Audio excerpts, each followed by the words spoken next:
Doctor रश्मि वशिष्ठ, सह आचार्य, राजनीति विज्ञान, गवर्नमेंट कॉलेज जयपुर। बच्चों, अभी तक हमने औचित्यपूर्णता अर्थात वैधता की अर्थ, परिभाषा और उसकी क्या व्याख्या है, उसकी क्या अवधारणा है, इसके बारे में हमने अध्ययन किया था।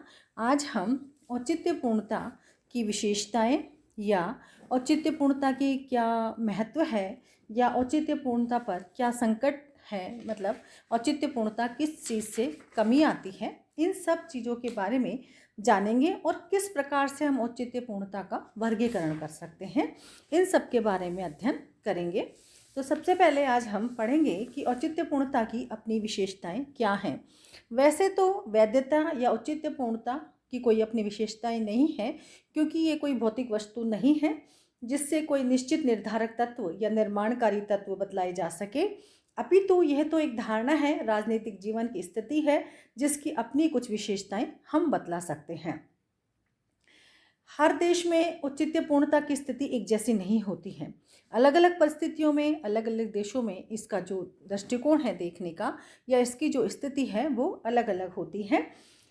फिर भी ये विशेषताएं संबंधित देश के लोगों के मानसिक स्तर, राजनीतिक दल, मूल्य, विश्वास और आदतें तथा उनकी राजनीतिक चेतना की मात्रा पर निर्भर करती है कि वहाँ की जो व्यवस्था है, वहाँ की जो स्थिति है कैसी है, उस पर डिपेंड करता है कि औचित्यपूर्णता या वैधानिकता कैसी रहेगी और उसकी क्या विशेषताएं रहेंगी। औचित्यपूर्णता की धारणा में एक विशेष विश्वास विकसित करने की व्यवस्था की क्षमता सम्मिलित होती है। किसी राजनीतिक व्यवस्था का औचित्य इस बात पर निर्भर करता है कि वहाँ के लोग अपने विश्वासों के आधार पर उस प्रणाली को किस सीमा तक वैध समझते हैं। यह मानते हैं कि वास्तव में जो प्रणाली, जो सरकार काम कर रही है, वो वैध है भी या नहीं है। लोग यह स्वीकार कर लें कि नई जो सरकार है उनके हितों के अनुकूल है या अनुकूल नहीं है, इस बात पर वह विश्वास देते हैं या विश्वास करते हैं। यदि लोगों में ऐसा विश्वास उत्पन्न हो जाए तो उस राजनीतिक व्यवस्था को वैधता प्राप्त हो जाती है। इस प्रकार औचित्यपूर्णता की धारणा में राजनीतिक व्यवस्था की यह योग्यता सम्मिलित है कि यह लोगों में इस विश्वास को उत्पन्न और करे और बनाए रखे कि राजनीतिक व्यवस्था और उसके अंतर्गत स्थापित की गई संस्थाएं उनके हितों के लिए सर्वाधिक उपयुक्त हैं और उन्हीं के लिए काम करेंगी। औचित्य की धारणा के साथ प्रभावकता की धारणा संबद्ध है।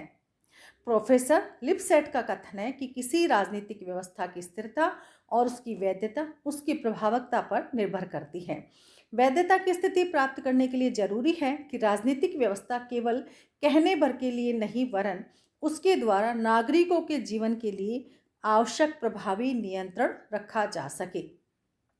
सज्जन की रक्षा, हित वृद्धि और दुर्जन को दंड कौटिल्य के अनुसार राज्य का आवश्यक कार्य है और जब तक यह बना रहेगा वैधता भी बनी रहेगी। किसी व्यवस्था का औचित्य संबंधी लोगों के मूल्यों पर निर्भर करता है। किसी व्यवस्था के लोगों की स्वाभाविक या ऐच्छिक सहमति, दूसरे शब्दों में कहें तो वैधता प्राप्त तभी हो सकती है जबकि वह देश की सर्वमान जनता के मूल्यों और विश्वासों पर आधारित हो। अर्थात जो सरकार इन सब बातों पर खरी उतरती है वहीं वैधता अधिक रहती है। यह क्योंकि यह संबंधित लोगों के मूल्यों पर निर्भर करती है कि वहाँ के लोगों के मूल्य क्या हैं। यदि किसी देश की लोकतंत्र की जड़ें गहरी जमी हुई हैं तो ऐसी सरकार को वैधता की स्थिति प्राप्त होना बहुत अधिक कठिन हो जाता है जिसने गैर लोकतांत्रिक और गैर संवैधानिक तरीकों से प्राप्त की हो। अर्थात वहाँ पर स्थिति ज़्यादा अच्छी होती है गैर संवैधानिक तरीकों से प्राप्त सत्ता के अलावा। वैधता शक्ति को सत्ता में परिवर्तित करने का गुण है। यह राजनीतिक कहावत है कि उचित शक्ति ही सत्ता होती है। इसका अर्थ यह है कि शक्ति को सत्ता की स्थिति तभी प्राप्त होती है जबकि उसके जन सामान्य की दृष्टि में वैधता को प्राप्त कर लिया हो। यह व्यक्ति या संस्था केवल शक्ति संपन्न है, सत्ता संपन्न नहीं, ऐसा कहा जा सकता है। वैधता ही एक ऐसा गुण है जो शक्ति को सत्ता में परिवर्तित कर देती है। जहां शक्ति के साथ वैधता होती है वह सत्ता अपने आप आ जाती है। वैधता विशाल सामाजिक स्वीकृति पर आधारित होती है। विशाल सहमति या स्वीकृति किसी बाहरी दबाव या प्रभाव के कारण नहीं होनी चाहिए, बल्कि इसका आधार संबंधित लोगों की विवेकशीलता और उनके अपने विश्वास और विचार होने चाहिए। इस प्रकार वैधता कुछ विशेष लोगों या केवल अभिजन पर निर्भर नहीं करती, बल्कि विशाल सामाजिक स्वीकृति पर आधारित होती है। वैधता की धारणा मुख्यतः विशाल सामाजिक स्वीकृति इस बात पर निर्भर करती है कि उसकी कार्यप्रणाली और उसका स्वरूप संबद्ध लोगों के मूल्यों और विश्वासों के अनुकूल होने चाहिए। औचित्यपूर्णता के प्रकार और उनका वर्गीकरण अनेक विचारकों ने अलग अलग तरीके से किया है और विभिन्न उसके रूप बताए हैं। राजनीति विज्ञान के कुछ लेखक जैसे स्टर्नर बर्जर, मैक्स वेबर और रॉबर्ट डेल ने औचित्यपूर्णता के प्रकार और वर्गीकरण बताए हैं। स्टर्नर बर्जर ने औचित्यपूर्णता के दो प्रकार बतलाए हैं, दैवीय औचित्यपूर्णता और नागरिक औचित्यपूर्णता। अरस्तु का पॉलिस, मध्यकाल के आर्थिक संघ और आधुनिक व्यापार आदि इसी श्रेणी में आते हैं। मैक्स वेबर ने औचित्यपूर्णता के तीन प्रकार बतलाए हैं, परंपरागत औचित्यपूर्णता, बौद्धिक कानूनी औचित्यपूर्णता और करिश्मात्मक औचित्यपूर्णता। रॉबर्ट डेल ने औचित्यपूर्णता को सरकार के वर्गीकरण का व्यापक आधार बताया है। वास्तव में औचित्यपूर्णता का मापन अत्यंत कठिन है। राजवैज्ञानिकों द्वारा इस संबंध में कुछ अनुभवात्मक संकेत दिए गए हैं जो विश्वसनीयता की मात्रा पर आधारित हैं। उदाहरण के तौर पर कहें तो उस व्यवस्था में नीतियों के क्रियान्वयन के लिए दमन के स्तर तथा सरकार के संचालित करने वाले राजनेता के प्रभाव पर उसमें गृह युद्ध, विद्रोह, नागरिक अवज्ञा की घटनाओं आदि पर भी लग सकता है। औचित्यपूर्णता पर अनेक प्रकार के संकट मंडरा रहे हैं। जैसे औचित्यपूर्णता का संकट का आशय ये है कि व्यवहार में अनेक बार व्यवस्था की वैधता या औचित्यपूर्णता के लिए संकट की स्थिति खड़ी हो जाती है। इसका कारण ये है कि राजनीतिक, सामाजिक, आर्थिक और सांस्कृतिक परिस्थितियों में निरंतर परिवर्तन होते रहते हैं। यदि राजनीतिक व्यवस्था अपने आप को इन परिवर्तनों के अनुरूप बना लेती है, ढाल लेती है स्वयं को, तो फिर वैधता को आघात नहीं पहुंचता है, और अगर नहीं ढाल पाती है तो वैधता को आघात पहुंचता है। जो स्थितियां राजनीतिक व्यवस्था की वैधता के लिए संकट खड़ा करती हैं, जैसे नवीन अवस्थाएं, समय की गति के साथ नवीन विचार, नवीन धारणाएं और नवीन ढांचे उत्पन्न होते हैं और अनेक प्रकार की नवीन अवस्थाएं जन्म लेती हैं। परिवर्तित परिस्थितियों और नवीन अवस्थाओं के कारण राजनीतिक व्यवस्था में परिवर्तन उत्पन्न होते रहते हैं। प्रमुख परंपरागत संस्थाओं या समूहों के लिए अस्तित्व का संकट।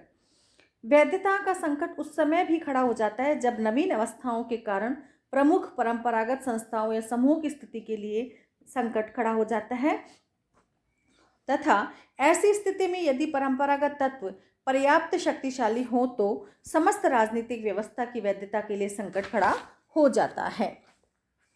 नवीन समूहों के राजनीति में प्रवेश से उत्पन्न समस्या। इन समूहों की इच्छा और आकांक्षा देश की राजनीतिक व्यवस्था में प्रभावशाली रूप में भाग लेती रहती है। युवक वर्ग और मजदूर संघ ऐसे ही नवीन वर्ग हैं जिन्हें राजनीतिक व्यवस्था में उचित भूमिका सौंपी जानी चाहिए। व्यवस्था के प्रति अत्यधिक आशाएं और आकांक्षाएं। जब परिवर्तित परिस्थितियों के कारण नवीन राजनीतिक व्यवस्था या संस्थाएं अस्तित्व में आती हैं, तब अनेक बार सामान्य जन उस व्यवस्था से बहुत अधिक आशाएं और आकांक्षाएं रखने लगते हैं, और जब ये आशाएं और आकांक्षाएं पूर्ण नहीं होती हैं तो भी ये यहाँ पर वैधता का संकट खड़ा हो जाता है। प्रभावदायकता का अभाव। जब राजनीतिक अपनी प्रभावदायकता खो देते हैं या उनकी प्रभावदायकता में भारी कमी आ जाए, राज का कार्य अपने नागरिकों की रक्षा तथा हित की वृद्धि तथा दुष्टों का दमन होता है, और यदि कोई राजनीतिक व्यवस्था ये कार्य नहीं कर पाती तो उसका वैधता का दावा मात्र कागजी बनकर रह जाता है। अब यह है कि ये जो वैधता का संकट खड़ा हो जाता है तो हम इसे कैसे दूर रख सकते हैं और वैधता को कैसे प्राप्त कर सकते हैं और उसको स्थिर कैसे रख सकते हैं। राजनीतिक व्यवस्था के लिए वैधता प्राप्त करने का कोई निश्चित और सरल फार्मूला नहीं बतलाया जा सकता, लेकिन कुछ ऐसे उपाय आवश्यक हैं जिन्हें अपनाने पर राजनीतिक व्यवस्था के लिए वैधता को हम प्राप्त कर सकते हैं। हमें नवीन परिस्थितियों के अनुसार राजनीतिक व्यवस्था में परिवर्तन की जो स्थिति है उसको अपनाया जाना चाहिए। हमें उस ओर ढाल लेना चाहिए जैसी सामाजिक, आर्थिक और राजनीतिक व्यवस्था क्षेत्र की परिस्थितियों के अनुरूप होती है, हमें भी उस ओर ढल जाना चाहिए। परंपराओं की रक्षा हमेशा देश की उन स्थापित परंपराएं होती हैं जो जनजीवन का अनिवार्य अंग बन जाते हैं, और जब कोई राजनीतिक व्यवस्था और संस्था इन परंपराओं के अनुरूप अपने आप को ढाल लेती है, स्थापित कर लेती है, उन परंपराओं की पवित्रता को भंग नहीं करती है, तो यह वैधता बनी रहती है। वैधानिक व्यवस्था की रक्षा, वैधानिक व्यवस्था की रक्षा भी इस पर बहुत अधिक निर्भर करती है, तथा व्यक्तिगत चमत्कारी गुणों का प्रभाव। इस व्यवस्था की वैधता बनाए रखने में नेतृत्व का योगदान भी बहुत अधिक होता है। यदि राजनीतिक व्यवस्था का नेतृत्व करने वाले व्यक्ति या वर्ग में चमत्कारिक व्यक्तिगत गुण हैं, तो सामान्य जन नेतृत्व और व्यवस्था के प्रति सम्मोहन का अनुभव करते हैं और व्यवस्था के प्रत्येक आदेश का पालन करना अपना धर्म समझते हैं। प्रभावकता भी इसमें एक अहम भूमिका निभाती है। लोकतांत्रिक ढांचे में राजनीतिक संस्थाओं को सशस्त्र सेनाओं से पृथक रखना, यह एक व्यवहारिक सत्य है कि यदि सशस्त्र सेनाओं को राजनीतिक संस्थाओं से दूर न रखा जाए तो राजनीतिक व्यवस्था की वैधता के लिए संकट बना रहता है और सैनिक शासन स्थापित होने की आशंका बनी रहती है। उपयुक्त व्याख्याओं से या लेख से स्पष्ट हो जाता है कि किसी राजनीतिक व्यवस्था की वैधता और स्थिरता इस बात पर निर्भर करती है कि वह व्यवस्था नवीन परिस्थितियों के अनुसार ढलती है या नहीं ढलती है, अपने आप को उसमें बदल पाती है या नहीं बदल पाती है। व्यवस्था प्रभावी हो तभी उसके द्वारा अनेक अपने लिए वैधता बनाए रखने की आशा की जा सकती है।